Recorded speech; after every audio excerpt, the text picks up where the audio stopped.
ឲ្យបងសុំទោសការពិតបងមានសង្សារកន្លងមកបងស្រឡាញ់អូនគ្រាន់តែជាការលេងសើចប៉ុណ្ណោះបងស្រឡាញ់អូនគ្រាន់តែជាការលេងសើចប៉ុណ្ណោះតែតែមិនជឿតតែសោះមនុស្សប្រុសដែលខ្ញុំស្រឡាញ់ហើយស្រឡាញ់ជាទីបំផុតគឺជាអ្នកបោកប្រាស់ខ្ញុំតាំងពីដំបូងទល់ពេលនេះបងគ្មានការពិតទេឯណាពេលដែលថាអាណិតនិងស្រឡាញ់អូន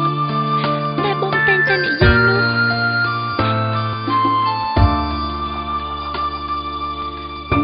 ដែលគិតសងថាមនុស្សម្នាក់ដែលអូនស្រឡាញ់ហើយមិនដែលគិតសងថាស្នេហ៍យើងខ្លាយជាយ៉ាងនេះពេលដងធ្លាប់នឹកបងប្រែអង្វេលាអស់នាទីរញឹមនឹងឈរវីខ្លាចចិត្តស្ងគូស្នេហ៍ចិត្តប្រុង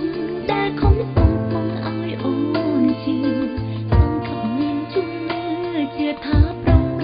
បបងអូនតែអ្វីដែលគេយល់គ្រាន់តែជាខំស្នេហ៍នោះល្អអូនត្រឹមពីនឆ្លងព្រោះនេះមួយហាត់អើយពីនឆ្លងព្រោះ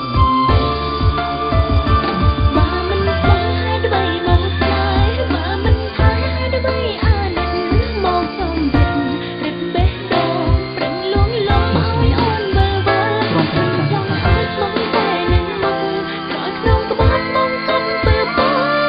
ព្រឹងយល់ហេតុអ្វីចាំបាច់ត្រូវបាន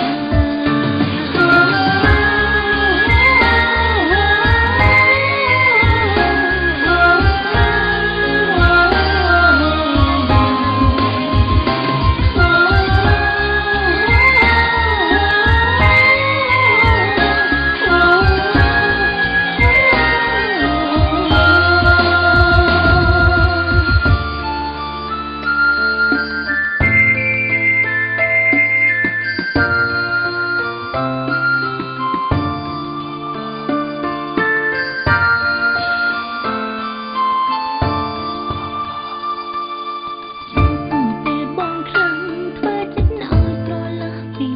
គូលំជំរំខានអូនមិនចង់បានចិត្តមកដូចបង